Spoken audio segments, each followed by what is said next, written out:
It's always an honor to be sharing with colleagues and with all the same purpose, trying to help British tennis to become the best it can be. Obviously, I won't be able to do demonstration, but maybe it's a good thing. So the one who will help me is Alan McDonald. And Alan is working with me with Jamie Murray, but often is in a bit of the shadow because I have, let's put it like this, a bit of bigger name. But Alan is the one who do all the hard work, who is there 12 months a year.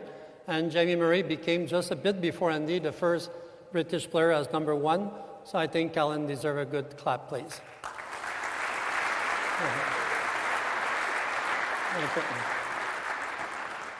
And I don't know Karim at all.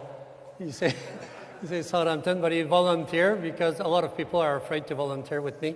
So he will be feeding, doing some stuff, and he will just go with the flow as it goes. Okay, thanks, Karim. Footwork. Why did I choose the integrate approach to footwork?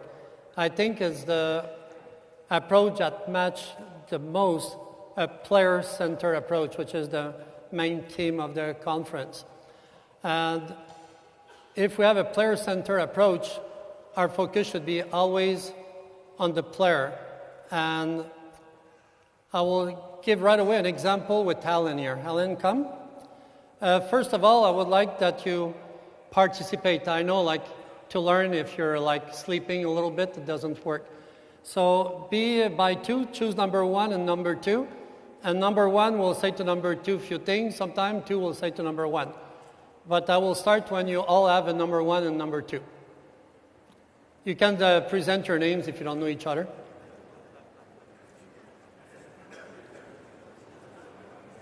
Okay, I'll go randomly. You, sir, with the yellow hat, what is your number? Sir, with the yellow hat, right there. What is your number?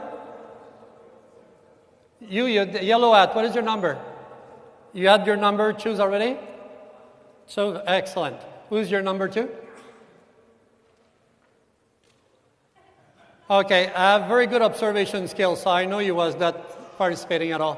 So you cannot fool me on that. So randomly, I will say to number 2, what did number 1 told you?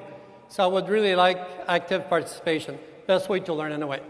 So I come to see in a player approach system, I ask Alan, I would like a lesson on my volley. Stop. Number 1, say to number 2 the first question you would ask me. I want a lesson on my volley.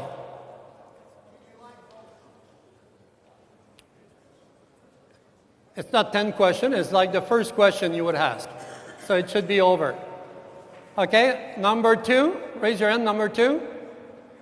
What did number 1 ask as a question? So forehand volley or backhand volley? Okay. Number 2 here. Sorry? Yes. Sorry, yes, I come a bit from the high performance stream, not participation, so I did play before, but it's a good question. Anyway, number 2? Why? Why sometimes create a defensive mechanism? If you say, why are you presenting on that, why I have to justify, a smoother sentence is often more appropriate. So let's see what he will ask. I don't know. Can you tell me a bit more, Louis? Something. So what he will say is just like he wants to know more, okay? So I will say, I lost confidence lately on my volleys. 2, say which question you ask next to number 1. I come for a lesson on my volley, he asks me why, and I say, I lost confidence lately on my volley.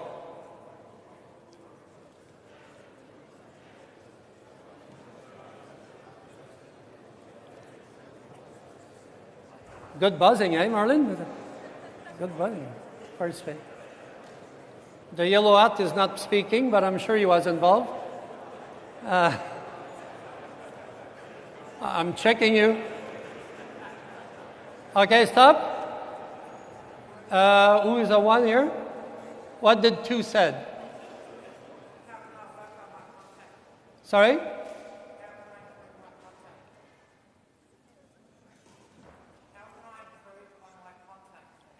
So that was the question that the coach asked the player? Okay, so how is your contact point, okay?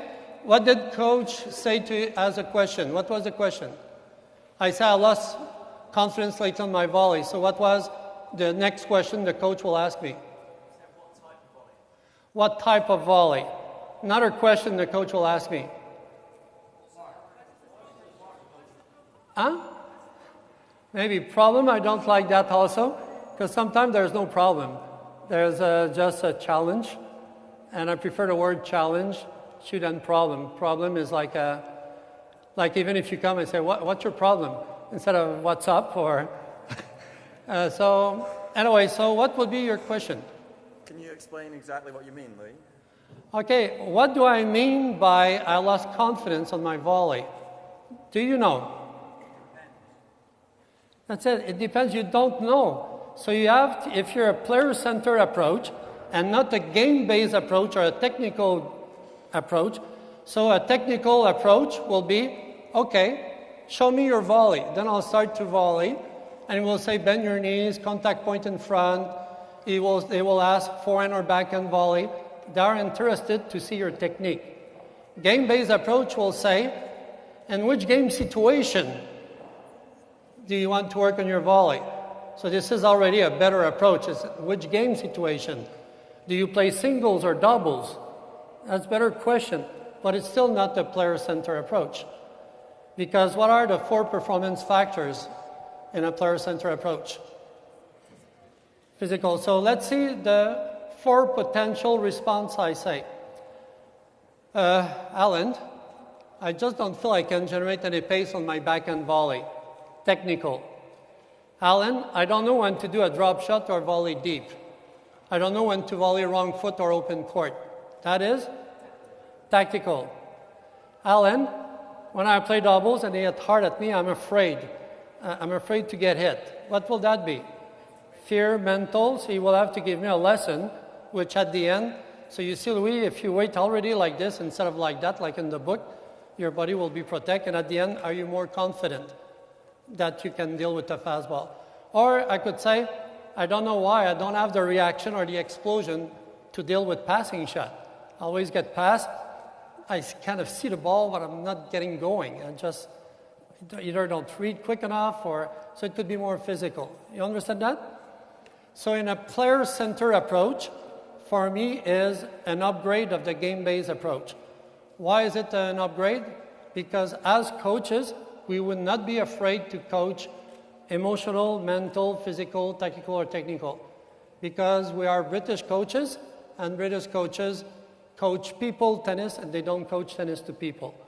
We are people coaches. We are player approach person. And what was the inner game of tennis in 1975? Okay, send me a ball, please. And when he was asking to say bounce and lift, for example, I don't know if it was his word. Bounce, lift, bounce, lift. If the person was nervous like this, do you think he was giving bend your knees, stuff like this? What will he do first?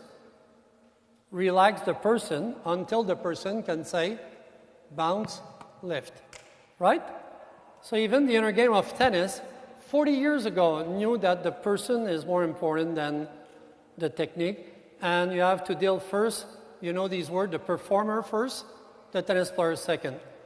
What is the performer first? The head, the heart, and the legs. The mental, the belief, the focus, the art, the desire, the passion, the competitiveness. Legs is the physical ability, the intensity that you provide. If a player is not engaged, please don't correct the technique and the tactics. It's completely irrelevant. So the players I coach know that very well. If they didn't compete, if they didn't perform, if they didn't bring head, heart, and legs on the court, all the nice video analysis that we do, all the charting that we do, we don't use it at all because it's completely irrelevant. So in a player-centered approach, what I suggest is clarification questions until you know the topic, really what it means. Then leading questions using the game-based approach. So let's say now I lost confidence on my volley because I don't know when to volley wrong foot or open court. So is this when you're playing singles or doubles, Louis? When I play singles. Okay. And what kind of situation is it in? Okay. Serving or? That's it. I'm serving in volley, chip in charge, coming from baseline, approach shot, what situation, and which passing shot especially. So then you can lead, because at one point you have to assess, you have to play game situation. But lead after you have clarified exactly the topic and be sure if is it mental, technical, physical, or tactical. So is that clear? So for me, the integrate approach is an upgrade of the game-based approach and is the most close to a player approach, learner-centered type of coaching. Okay, so now we have also three major roles when we coach. We have to inform people, give them knowledge, form people, develop competencies, and transform people, which is changing their beliefs, their attitude, their mindset, etc. So that's the most important thing. In high performance, my strong belief is if we cannot change someone's belief, values, mindset, attitude, we're not a high performance coach. Now, I didn't do a lot of recreational, but if I don't bring enjoyment, fun, smile, and all this, I'm not a good participation coach. So it's not just about technique, it's about, again, dealing with people properly and in the way they think, not just bend your knees, watch the ball, $10 please, okay? So one of the most important belief is relate to the space, because footwork is the key thing for space and time. When I talk to coaches, space and time, they think it's always hitting in the space, oh, there's space, hit in the space. What about protecting our own space? This is the most important thing. If you like to coach space-time as tactics, you have to be a master of footwork, because you have to protect your own space before you want to do space. So I will do one of the basic things that many of you would have seen, but it's always good to review. Karim will never pretend anything. He will always do his best, but I checked him before. He was perfect. Perfect at sometimes not doing something right. But he will learn very quickly because he was a top player. He has ATP points. So Karim, be in front of me here. Push the basket a bit back so he doesn't trip. He'll catch a ball and throw it back to me. So we didn't rehearse that. He will do the best he can.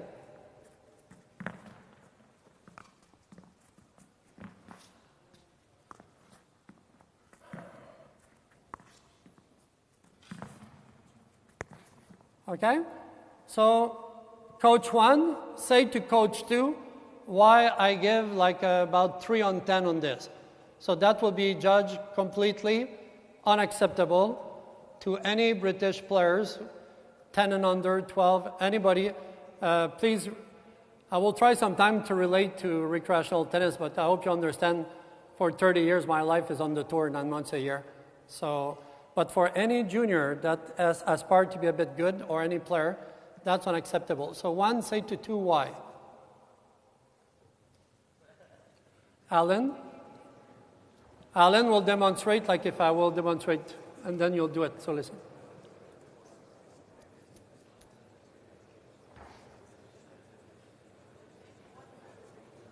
Kate, you know that. You have done it with us several times.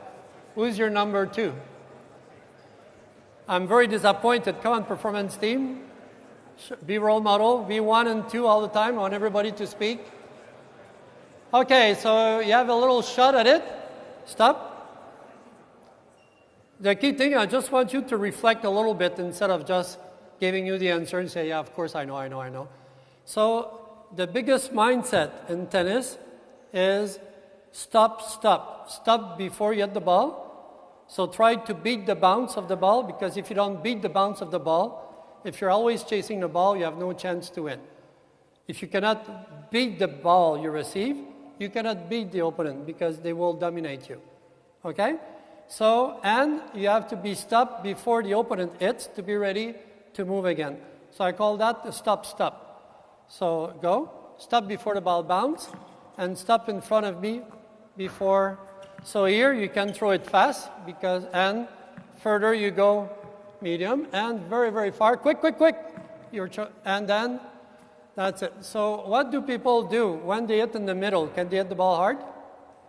When they move a bit further, they change rhythm. And when they are in deep problem, what do? They slice or moonball for what? To give them time to.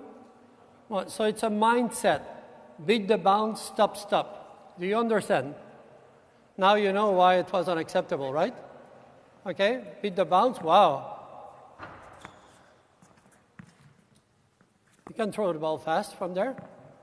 You're just there. Good. Okay, does that make sense? Yeah. We didn't rehearse before, right? We didn't. I didn't tell you to do that, right? So, but it's a mindset. Why he didn't do that the first time I threw the ball? The only thing I did, I checked him to see what he was doing before, and I said, "You're perfect." So he thought he was perfect, means he had it right. He was perfect and not having the right mindset. So be sure your phys ed coaches do it. It's very simple, but I tell you, if you just install that right away at an early age, the stop, you're going to develop so much better players, because it's not just about hitting the ball, it's about receiving the ball. And if you receive the ball well, every shot becomes possible. If you don't receive the ball well, every shot becomes difficult. So reception skills are very important. Now, there's other belief about space. I'll show a very, very important one is to make the court look small. Could you feed to Alan at the net, please? This part has been rehearsed. So Alan will create a problem, and then he will present the solution. So that was rehearsed. Okay? So pass him. Okay.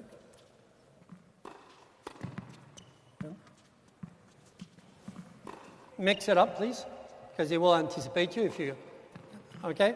So I will keep it short and make a lob also. And, okay, don't even move. Just make a lob, okay?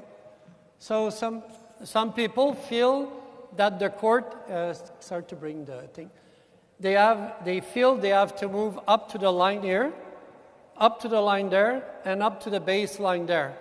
So when a child of 10 or 12 years old, what I show you here, I teach that to Greg Ruzetsky when he was 10 years old, because he already wanted to be at the net. He always wanted to be at the net, all the time. So, and I teach that to every singles players I work with, and teach that to Andy also, to everyone. There's no exception, how to make the court look small. So look how big it is. Even Alan now, after we rehearse, make it too big. So here, Alan. Yeah. So when you come in that corner, you know you have to be here, not in the middle, right? All of you know that. If you bring your left foot beside that marker here, you're going to get all the angle shots, okay? Do the other one, so I don't have to do it. If you bring the out foot there, and then pivot, of course, after. If you step out, you cover all the line. And if you cross the service line before the lob, no lob will land behind you. Because if I'm here, lob over me, please. I said over me, please. Thank you. Out. Okay? You don't have to be there to smash. You don't have to be here to make a smash. Okay? If the ball is over you there, it goes out. It's here. From here, if they lob, so you just have to cross the line before. So what we do after that, I put the big post especially for you guys, so that you could see more the territory. It's very small. So look at I remember to ask every player I coach, you see that post, is that far? No. This one, is it far? The line, look behind you, is that far? No. So if you get out of that, hello, I'm talking to you. Yes. Hello. Sorry. If you get out of this, get out of that, before the ball, you get everything. So then you start with a close scale. Close scale, you know what it means. 1. There. So that's good. Step out, Alan. That's very good. Step out. And cross the service line before. You can lob very well. Lob again. You find it was too easy for him. Like this. Okay? So you know what's close kill, a bit of bulk, but we all know, because we're good coaches, that bulk training is no good. It has to be random, it has to be open. But nothing wrong to a little bit bulk to give confidence, okay? But very short. Then it becomes more random. Okay, random between just forehand and backhand. No lob yet. Very good. Nice. Now you can put a lob too once in a while. Still forehand, backhand, or lob. Good. You can hit the ball much harder. Oh, that's a good fake. He got you there, right? Yeah. He got you there. Good. Right, hit harder now. Good. Hit very hard. Now hit almost as hard as you can. If you touch it, sorry. It's not a footwork belief, but it's an important belief. If you touch it, make it. Take it. Let's go. That's it. At least it's in. Well done. Come on. Okay, we can keep on, but the purpose here is not to train Alan. It's just to show you, and honestly, it works. I do it all the time.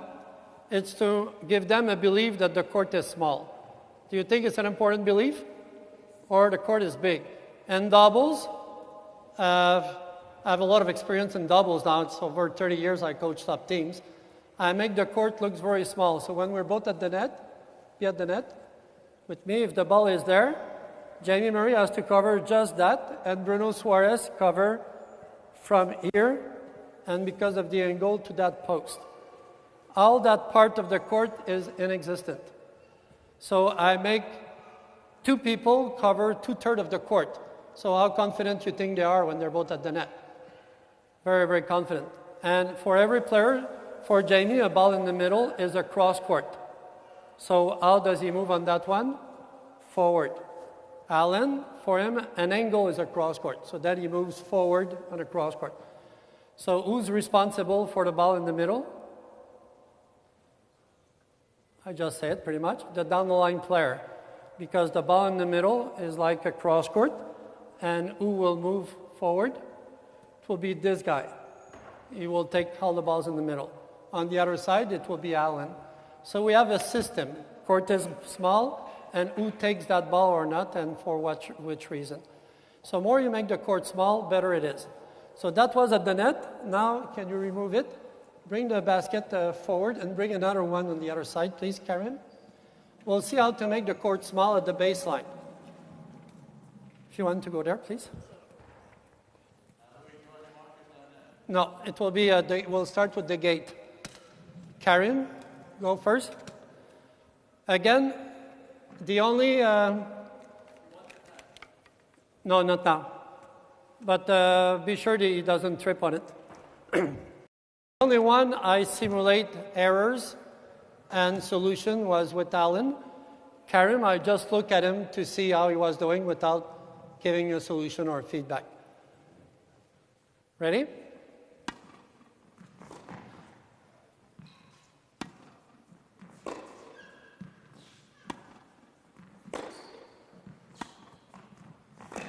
Perfect.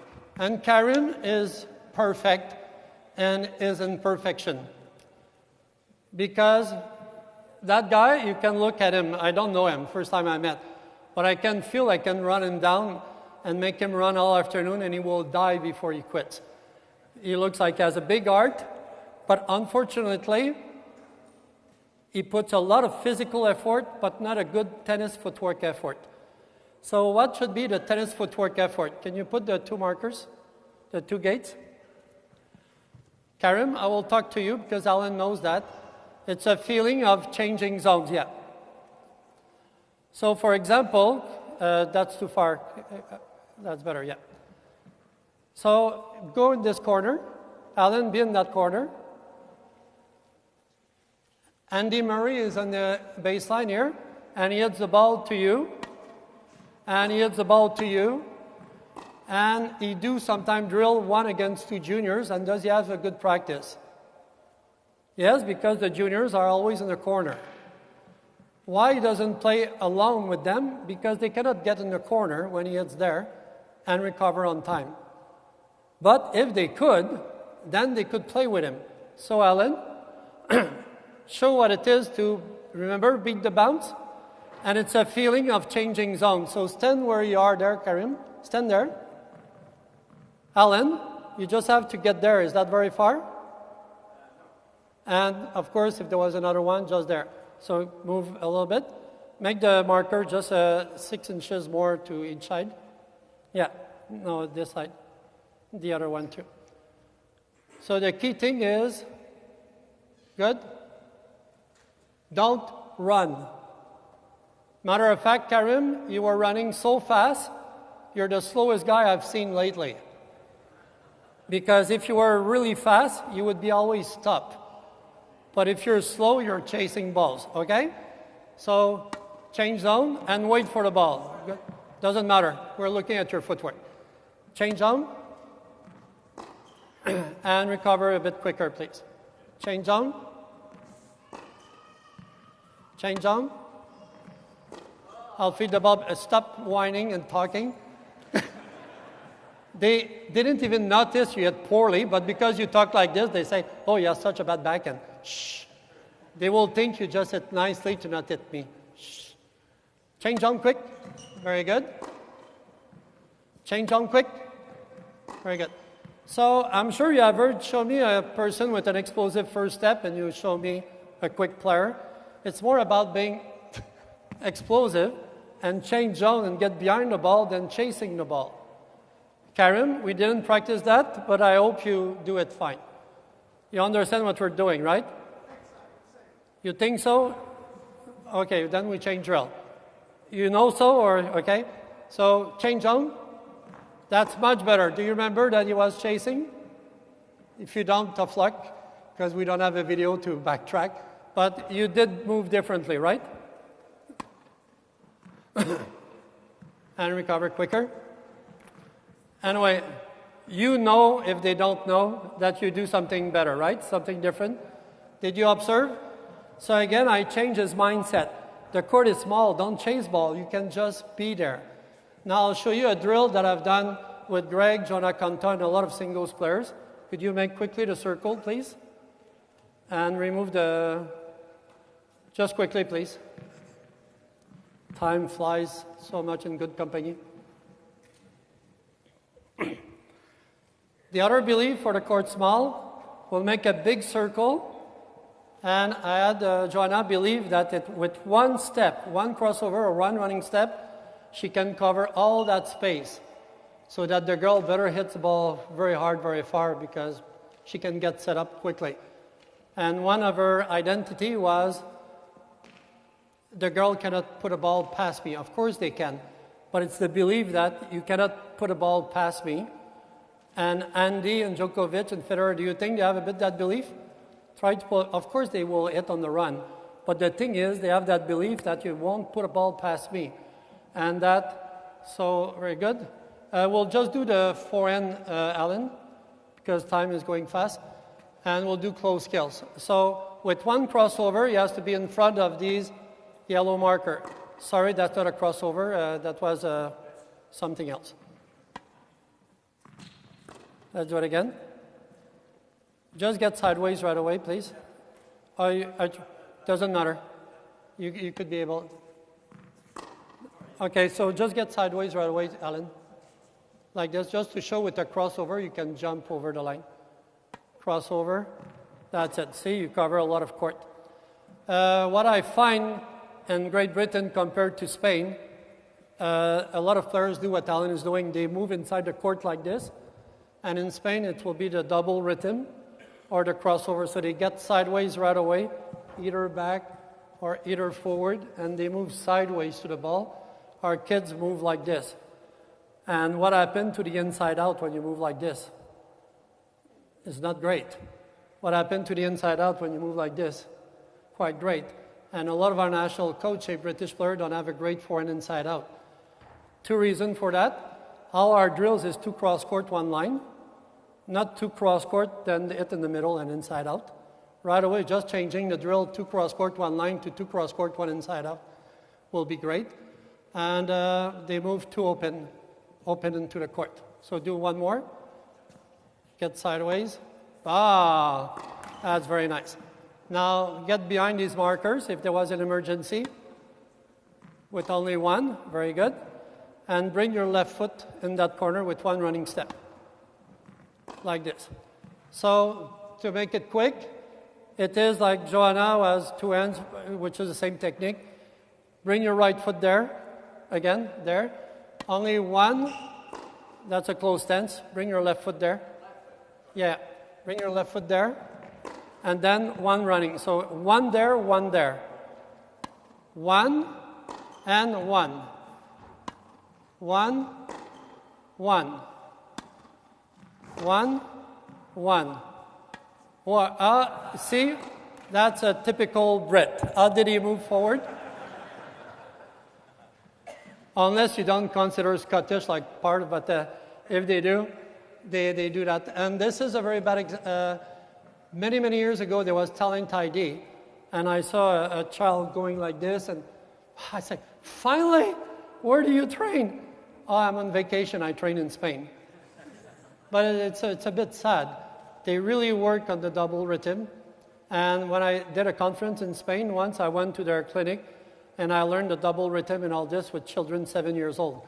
They were all like, let's see, I'm going back. Look on which leg I will land, on my front leg, back. Then moving forward, land on the left leg, right leg, forward. Back on the back end, front leg back, forward, back. Always the law of opposite force. They learn how to move very, very well. Very well. And I think it's a bit sad. I think too much coaches here transfer the responsibility of the footwork to the SNC coach, who unfortunately doesn't know tennis footwork. He knows how to build up big legs and all this, but there's more things to footwork. There's the tactics, the mindset, the belief. There's so many things that has to be done. Okay, so there's more exercise to make the court look small, but that's a belief. Mindset, beat the bounce. Values, work ethic, working hard, excellence. Attitude, run until the ball bounces twice. Oh, it was too easy, sorry. Back up a little bit. Back up a little bit. Oh, sorry. But anyway, you know what I mean. I will do drills where you run non-stop and don't tolerate. I've done a few training even yesterday at Wimbledon with a player having a wild card in the main draw, and he was not running everything. He said, hey, what's up? I didn't know the player. It's just assisting them because they have a wild card. And no, it doesn't work like this. You run until the second bounce. Does Andy do that? Do Djokovic do that? Do a lot of top players do that? So why not all the Brits too? Because we have full control on that. We have full control on our head, heart, and legs, on our belief, focus, on our attitude, on our work ethic. We have 100% control on that. So British tennis should be known with that. We should have the belief that we can out-rally any Spaniard. Why not? That we are so fit we can outlast a Spaniard. Why not? Instead of looking at the draw, oh no, not a Spaniard. Oh no. Why they say oh no? Because they know every point will be so hard. They know that they will run down everything. They know that. Why not us? Why not say, Spaniard? Not only I can out-rally him, but I'm more all-round than him, so I'm going to win more points by coming to the net too. Why not? Why not have an identity of pride, achievement, and that will start by covering our court, not just hitting in the space, and having an amazing footwork. Now, tactically, Coach 1, say to Coach 2, what is the logic of standing more there, or more there, or at the net more there, or more there? What is the logic of where we recover with our footwork, right or left? 1, say to 2, I know there's some easy question. Like, for example, I just test the yellow hat here. What's your first name? Okay, after that, I'll ask you a question.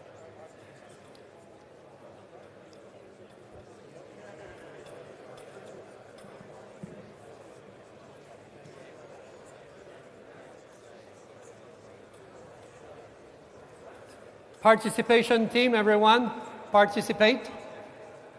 Very good. Okay, stop. So, if Coach 1 told you anything around, it's to be in the middle of the possible shot, the bisectress of the angle, anything like this, then that's all. So I won't even demonstrate that. It is quite common knowledge. What is not always common knowledge, and I will do an application to doubles, is Coach 2 now say to Coach 1, what is the logic of standing really close to the line, inside the line, a meter or two behind or way behind? What will dictate if I stand here, that's the baseline, the net is there, here, or there? What is the logic of standing at different distance, not sideways, different distance? Okay, Coach 2, say that to Coach 1.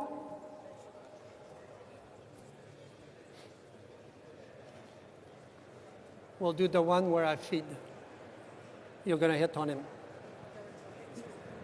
But yeah, the one we did, yeah. Remove the markers. Do you want the markers out straight away? Take a red, yellow, and green. Quick, that will be perfect. Do you want to have this? Yes, if I get too tired. Okay, so if it's anything related to, it depends, of course, you're all good coaches, of the game situation, which is more I'm in offense, where am I? Here. If I'm neutral, where am I? Rally. And if I'm defense, where am I? There.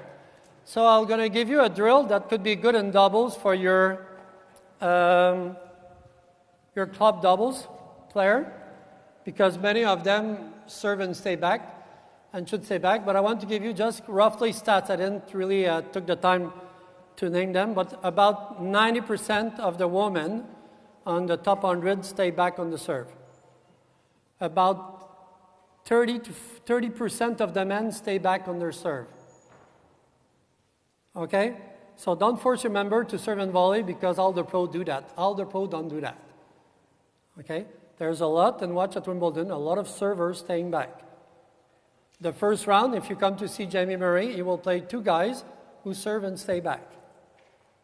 The final of US Open last year when he won, two Spaniards who were serving and staying back. There's a lot. So what does that mean? Very often, just be on without that, just fake. I'll show you what is teach very often in clubs. Be careful to not trip on that. Just rally with me, but give me a nice ball. Just listen. We didn't practice it. When the ball is there, go close to the net. When the ball comes here, go to the service line. When the ball is there, go to the net. When the ball is here, go to the service line. Okay, let's practice it. Don't hit hard because I cannot move, but you move, like if you're a club member, intermediate. Go to the net! Go to service line, quick! Go to the net, quick! Go to service line, quick! Go to the net, quick! Go to service line, quick! I'm sure you have seen that in one club at least. It is, for me, a bit ridiculous, okay? Well, sorry if you're one of those teaching that, but we should play the game the way it should be played. Do you see the three colors there? Unless you're colorblind. What is the first color there? Green. If I make an attacking shot, he goes toward the net and he gives the trem line. So far, since 10 years, I helped 14 British players to be in the top 100.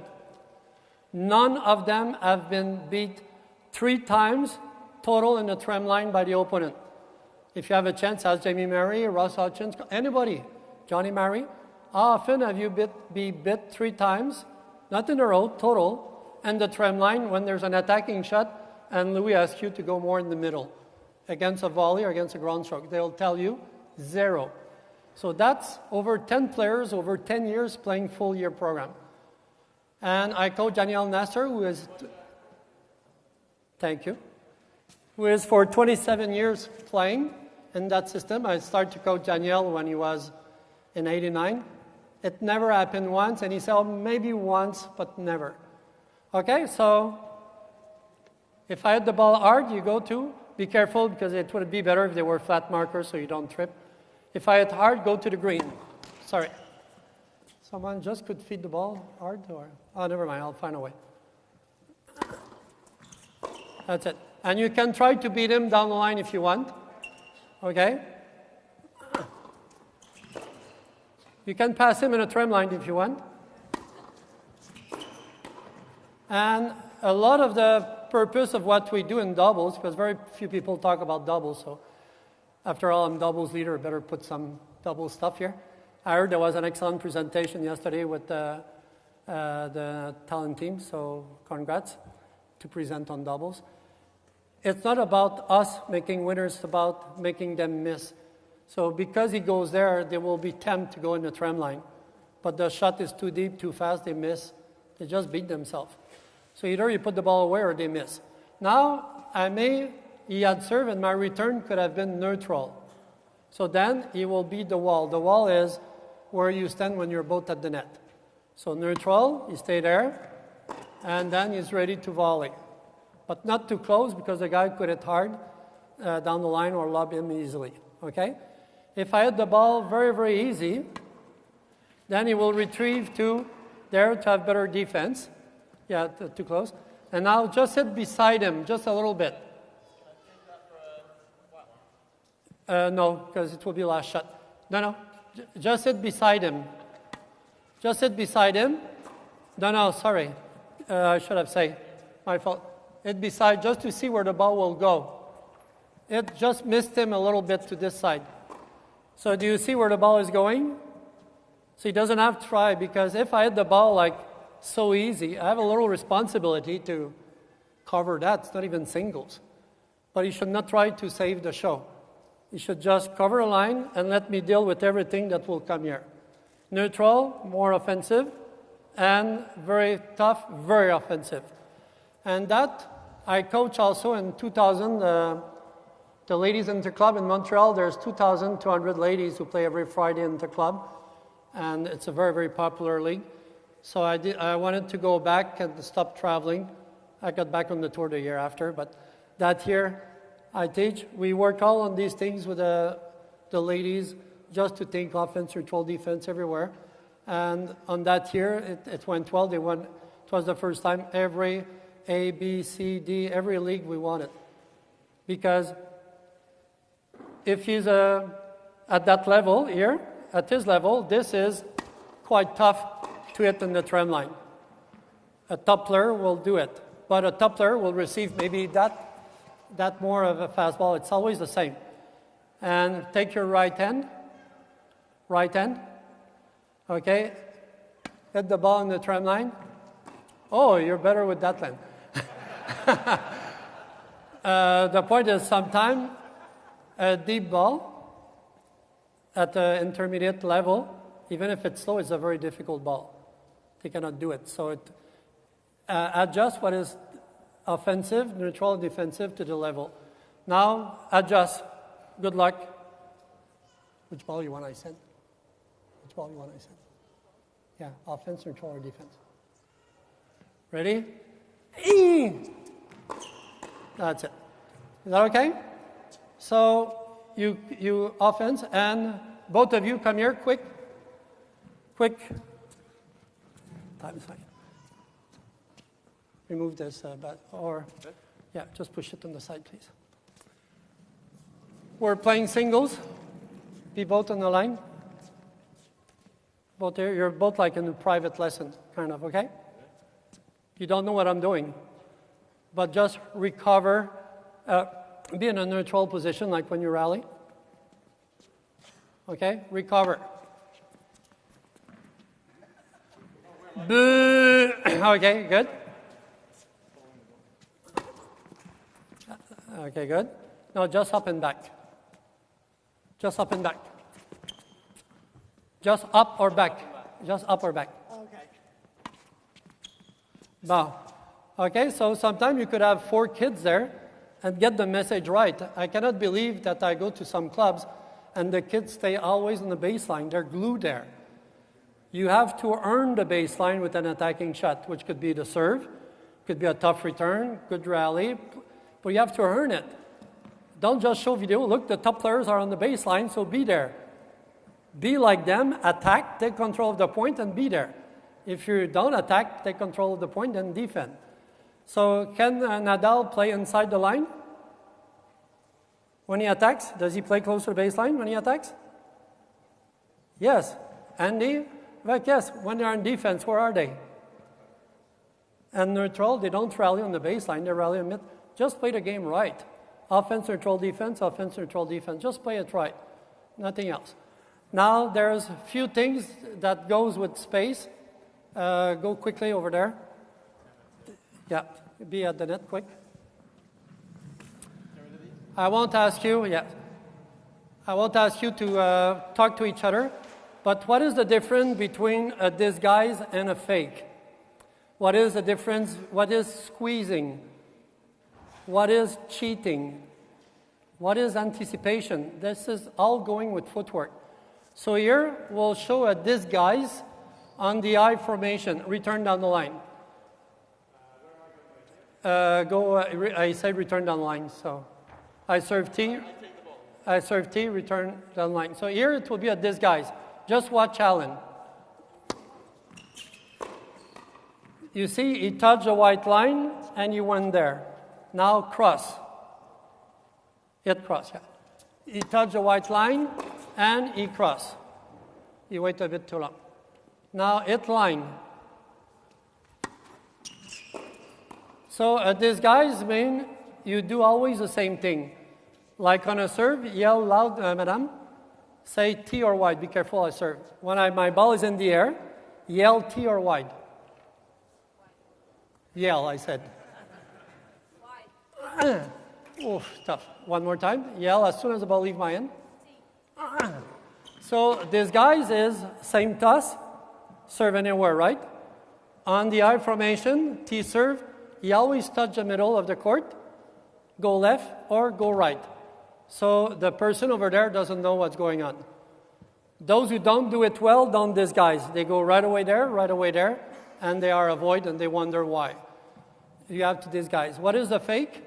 It's more when we play normal, return line. A fake will be more, he fake, so that's a fake. That's not a disguise, that's a fake. Try to show something. What is squeezing? I'll serve you jam backhand. Watch what Alan will do. He squeezed. Why did he squeeze? He thinks that it's too tough for him to return line. So he cheats a little bit over there. And on a return, what is cheating? Is like when you know people cannot serve somewhere, for example, and you change your position. You're not playing by the book. You stand way over there. And the club members, you'll see them a lot like cheating here to not hit the backhand. So that's cheating. Squeezing is just reinforcing more side of the net. Faking is a wrong cue. Disguise is no cues.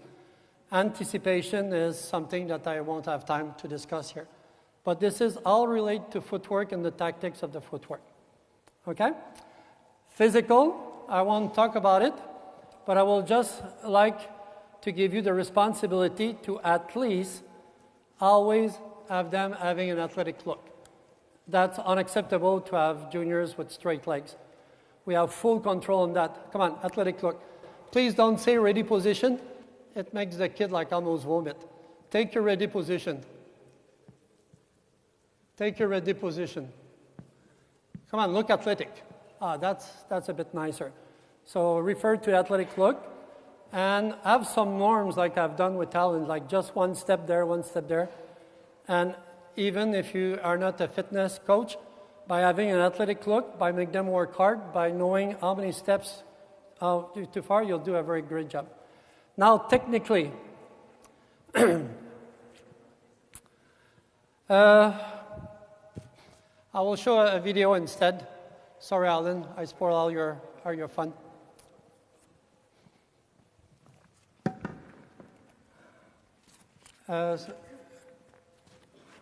Merlin, you didn't log out? I guess it's easy to...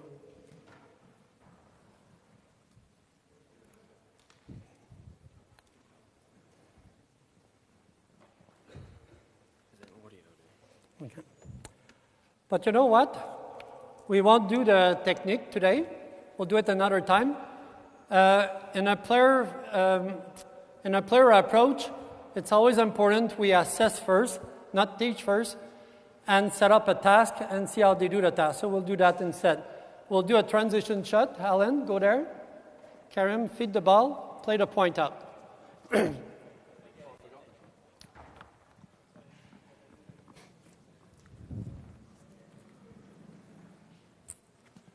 And observe what's maybe he has rehearsed to not do it right.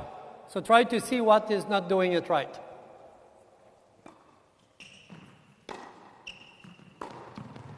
It was in. 1-0.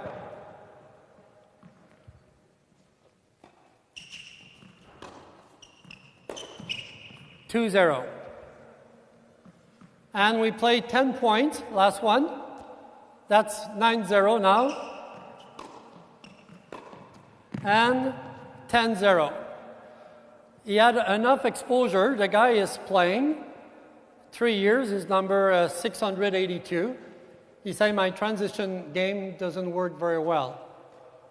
And I have the chance sometimes to work on transition game with Andy, with Kyle, with Bedene, with good players. Don't assume because they're good, they for sure do everything right. Sometimes they're really excellent in something and they don't feel confident in other things.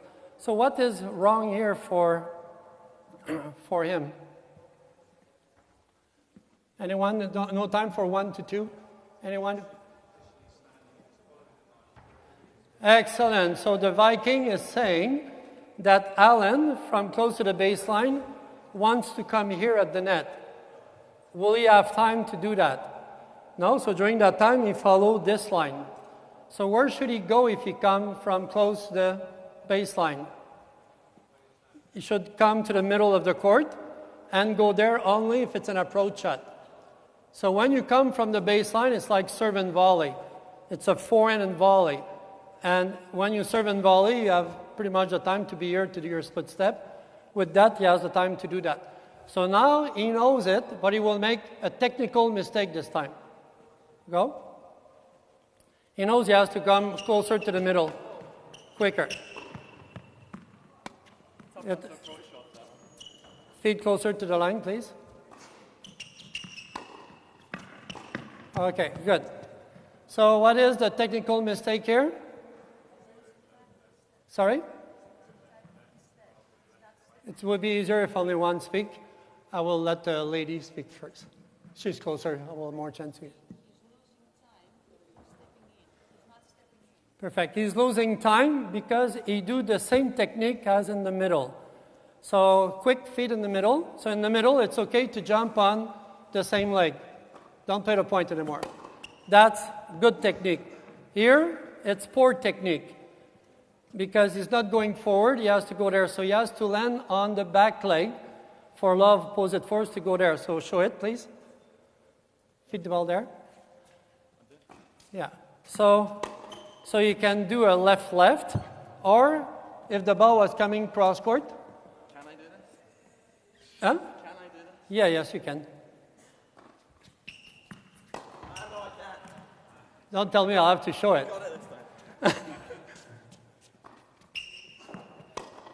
Like this. So on which foot did he land? The back one. Why the back one? Because of the law of opposite force. And it's always like this, the law of opposite force to go to a ball, like when you back up on a smash like this, a law of opposite force, and same thing when you recover. So to be able to do something and push from the law of opposite force is always there. So there's a lot of nuance and technique, but we'll see the full technique of footwork next year. Okay? Because just the full technique in itself, it's about an hour. But let's have a very strong agreement here. If all our players were having the right belief, attitude, mindset, all that, if they would have the right tactic and they really recover to the right place with a stop, beat the bounce mentality, will we be at the better place than having a nice technique and they don't try to do that? Okay, so the performer is always more important than the tennis player. Let's give them good head, good heart, and good legs with a good fitness program. And I guarantee the level of British tennis goes up because our space and time will be dealt with. And it's not just about their space and their time, it's about us too. And I will finish by just showing Joanna, just 2 minutes.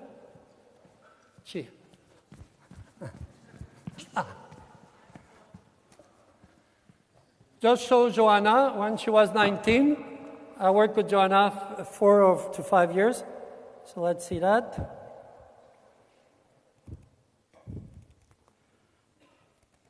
Do we have the sound? To be that I'm solid, and by that I mean solid with my movement, solid with my tempo, and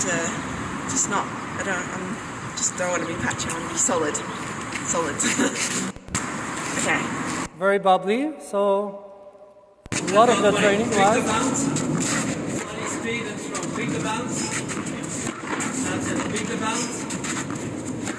That's it. Pick the bounce. Good. Pick the bounce. So in her identity, she said, I want to cover my court perfectly. So I said, therefore, you have to beat the bounce. And she said, I want to do it very solid so people cannot attack me. Then I say, you'll need body speed because just with arm speed, you'll be erratic. So what was that drill? Beat the bounce, body speed. Beat the bounce, body speed. Beat the bounce, body speed. Very simple, very basics. But my experience by doing these simple things had a lot of success. So far, I know it looks like bragging, but you have to understand it works. Singles and doubles combined, I helped to develop 40 players in the top 100. So it's not just by luck. It's a very systematic approach, and footwork is the key. Footwork is the key in doubles, because footwork is just not the technique, it's not just the gym, it's the understanding, the tactics, the mindset. And if we can do that with our players, British players, like one of the beliefs in the camps is, no one loves a Brit. Why no one loves a Brit? Because where do I have to be to cover a lob? Just cross the service line. So I look behind. I can't do that. So as soon as the lob goes, I just think to cross the line. I judge it from here, and if it's short, I move forward and smash. But I don't track it like this. Oh, no. You know, as soon as you see a lob, you cross the line. No one will lob a Brit. So to finalize everything, that's true, Merlin, in a player's approach system, you have to create a great training environment. That's very key. So I want to share with you my training environment for Wimbledon. So if you want to come see my training, that will be what I do for my... So thank you. Let's hope we have all a great Wimbledon. See you over there. And honestly, if you at Wimbledon and you watch and you see me, please welcome. I'm really sincere when I do that. I don't say, ask me a question and then I hide. Ask me a question, it will be a pleasure to answer you. Hopefully, I'll be the full 2 weeks at Wimbledon with players. So all the best. Thanks for coming this morning. Thanks,